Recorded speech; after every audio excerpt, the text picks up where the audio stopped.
हरिओम, जय श्री कृष्णा, राधे राधे। बोलो गीता भगवान की जय, सनातन धर्म की जय।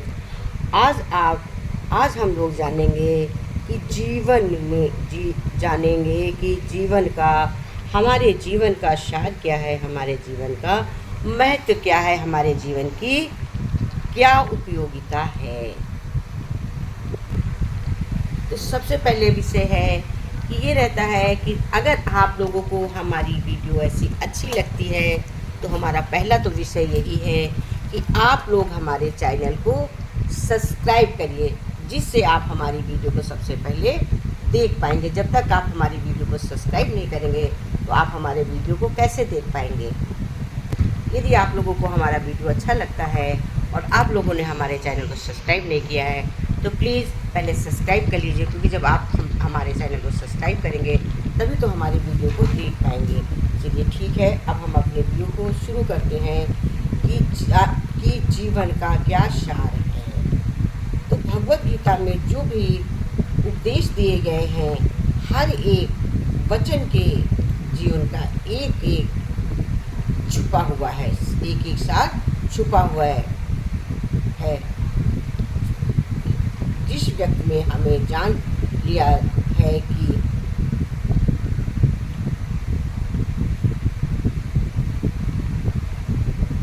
हमेशा भगवत गीता में यही बोलते हैं कि कौड़ी में भड़क कर मत रह जाओ। गीता में भगवान ने यही कहा है कि समय मानसिक समस्याएं बहुत सी है।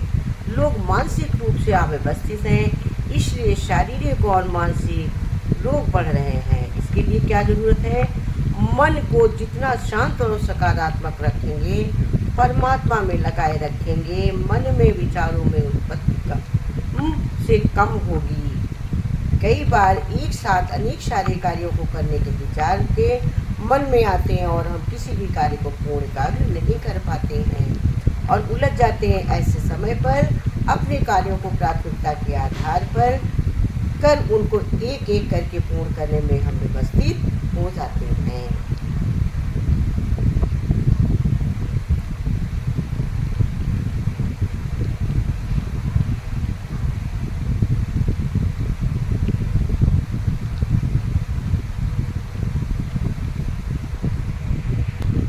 भगवान ने गीता में कहा है, अपने दुख दर्द छिपाने का बस बचा एक ही जरिया है। जब पूछे कोई कैसे हो, हम कह देते हैं सब बढ़िया है। चेहरे पर मुस्कान लिए वाणी में रहते रस भूले स्वप्न सरीखा ये जीवन जो सरक रहा है हौले हौले। अश्रु किले हम दिखलाएं, किससे हम मन की बात कहें। बेहतर लगती पीड़ा अपनी भीतर अपने चुपचाप रहें। कुछ पीड़ा सुन मुस्काएंगे, कुछ नमक छिड़क कर जाएंगे, कुछ पाप पुण्य का लगा गणित पापों का फल बतलाएंगे। किसकी जीवियाँ हम पकड़ेंगे, किस किस के होठ सिलाएंगे। एक बोला तो क्यों बोला, किस किस से लड़ने जाएंगे। चुपचाप सुनेंगे कानों को, दिल अपना भी दरिया है। फिर पूछेगा हाल कोई तो हम कह देंगे सब बढ़िया है।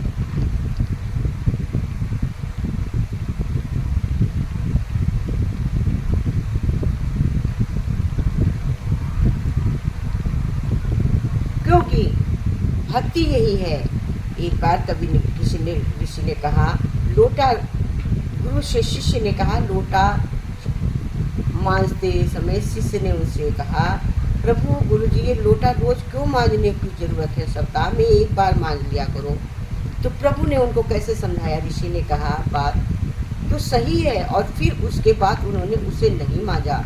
उस लोटे की चमक फीकी पड़ने लगी। सप्ताह बाद ऋषि ने शिष्य से कहा, लोटा को साफ कर दो। शिष्य लोटे को काफी देर तक मांजने के बाद भी पहले वाली चमक नहीं आई ला सका। तब काफी देर तक मांजा, तब वो कुछ चमका। ऋषि ने कहा, लोटे से सीखो।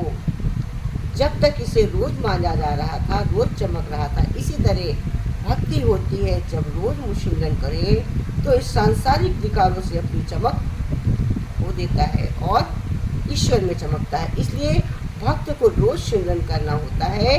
अगर एक दिन भी सिमरन छूटा तो भक्ति की चमक फीकी हो जाने लगती है। कम होने लगती है। इसीलिए सत्संग का महत्व बताया। एक बार एक व्यक्ति ने अपने गुरु से ईश्वर के आगे सिर क्यों झुकाते हैं, तो गुरु बड़ा सुंदर उत्तर दिया, हमारी चिंताएं हमारे मस्तिष्क पर निवास करती हैं, और जब हम ईश्वर के आगे सिर झुकाकर प्रणाम करते हैं तो सारी चिंताएं हमारे मस्तिष्क से गिरकर ईश्वर के चरणों में पहुंच जाती हैं और हम चिंताओं से मुक्त हो जाते हैं, मीन्स दूर हो जाते हैं। क्योंकि जैसे एक आदमी एक कुआं बनाता है, जमीन खोदता है, पत्थर निकालता है, मिट्टी निकालता है, और फिर नीचे झरना फूटने की कुएं और तालाब पानी से भर जाते हैं। कुएं में पानी मौजूद था, यानी पानी कहीं से लाना नहीं पड़ा, केवल बीच में कुछ पत्थर और मिट्टी की परतें थी, उन्हें अलग कर देना पड़ा। कोई अवरोध ने, कोई बाधाएं थी, उनको अलग कर दिया और पानी प्रकट हो गया। कुएं में पानी लाना नहीं पड़ता है, पानी आता है, लेकिन जो बीच में रुकावट थी उसको दूर करना होता है। ज्ञान भीतर मौजूद है, उसे कहीं से लाने की जरूरत नहीं है, उसके झरने भीतर छिपे हैं। केवल बीच की बाधाएं, पत्थर और मिट्टी अलग कर देनी है, खोद कर, और फिर ज्ञान के झरने प्रकट हो जाते हैं। ज्ञान अपने आप में दिखता है। क्योंकि दुख में हम भावुक हो जाते हैं, दुख में भावुक नहीं हो, दुख में भगवत की कृपा करो, भगवान को सोचो। जगत की विपत्ति नहीं, जगत की संपत्ति नहीं, भगवान का विस्मरण ही विपत्ति है और भगवान का स्मरण ही संपत्ति है। तुलसीदास जी ने कहा है, क्या कहा है तो शब्द में, कह हनुमान विपत्ति प्रभु सोई, जब तब सुमिरन भजन न होई। जिस काल में भगवान का साथ भजन, उसका मधुर स्मरण नहीं होता है, उस काल में भले ही सौभाग्य माना जाए, उस समय चाहे चारों ओर यश कीर्तिमान पूजा होती हो, सब प्रकार के भोग उपस्थित हो, समस्त सुख उपलब्ध हो, पर जो भगवान को भूला हुआ है, भगवान की ओर से उदासीन है, तो वो विपत्ति में ही असली विपत्ति है। ये विपत्ति को भगवान हरण कहते हैं। अपने स्मरण की संपत्ति देखकर यहाँ भगवान की कृपा प्रतिफल होती है। यही तुलसीदास ने अपनी पूरी रामायण में जगह पर ऐसे ही दृष्टांत दिए हैं। और हमें आराध्य से अपने ईश्वर से प्रार्थना करनी चाहिए। क्या प्रार्थना करनी चाहिए? हे प्रभु, मुझे ऐसा धन देना जिस धन से हम लोगों के दुख दर्द दूर कर सके। मुझे इतनी शक्ति देना कि कोई मेरा बुरा करे तो मैं उसके लिए अच्छा कर सकूं, और दुश्मन को प्रेम से जीत सकूं, ग्लान करने वाले को क्षमा कर श्रेष्ठ बना सकूं, मेरे किसी भी कार्य से किसी को हानि ना पहुंचे, इस विषय को स्वर्ग बनाने में सहयोगी बन सकूं और सभी को संतुष्ट कर सकूं, मेरे किसी भी कार्य में किसी के दिल को दुख ना पहुंचे। ऐसी शुभकामना का भंडार मुझे देना, मुझे तेरे सिवा किसी का सहारा लेना न पड़े। ऐसी शक्ति प्रदान करना, सदा आपके बताए हुए मार्ग पर चलकर सबको प्रेम करता चलूं, सबको खुशी बांटता चलूं, सबका भला करता चलूं, सबकी दुआएं पा सकूं। ऐसा श्रेष्ठ जीवन मुझे देना। हे प्रभु, मुझे ऐसा श्रेष्ठ जीवन देना।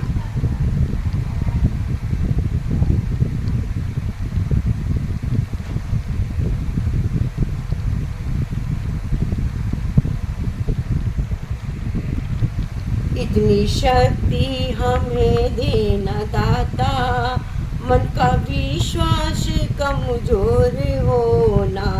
इतनी शक्ति हमें देना दाता, मन का विश्वास कमजोर होना।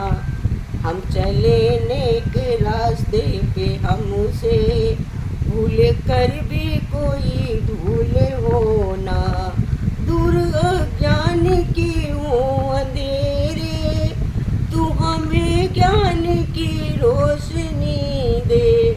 दूर अज्ञान के हो अंधेरे, तू हमें ज्ञान की रोशनी दे। हर बुराई से बचते रहे हम, जितनी भी दे भली जिंदगी दे। हर बुराई से बचते रहे हम, जितनी भी दे भली जिंदगी दे। बैर हो ना किसी का किसी से, भावना मन में बदले की हो होना, बैर होना किसी का किसी से, भावना मन में बदले की होना। हम चले नेक रास्ते पे हमसे भूल कर भी कोई भूल होना। हम न सोचे कि हमें मिला क्या, हम ये सोचे कि हमने किया क्या। हम न सोचे कि हमें मिला क्या, हम ये सोचे कि हमने किया क्या। फूल खुशियों के बाटे सभी को, फूल खुशियों के बाटे सभी को, सबका जीवन ही बन जाए मधुवन। फूल खुशियों के बाटे सभी को, सबका जीवन ही बन जाए मधुवन। इतनी शक्ति हमें देना दाता, मन का विश्वास कमजोर होना। अपनी करुणा का जल तू बहा के कर दे पावन हर एक मन को। अपनी करुणा का जल बहा कर दे पावन तू हर एक मन को। इतनी शक्ति हमें देना दाता, मन का विश्वास कमजोर होना। और इतनी शक्ति हमें देना दाता, मन का विश्वास कमजोर होना। हम चले नेक रास्ते पे हमसे भूल कर भी कभी भूल होना, भूल कर भी कोई भूल होना, भूल कर भी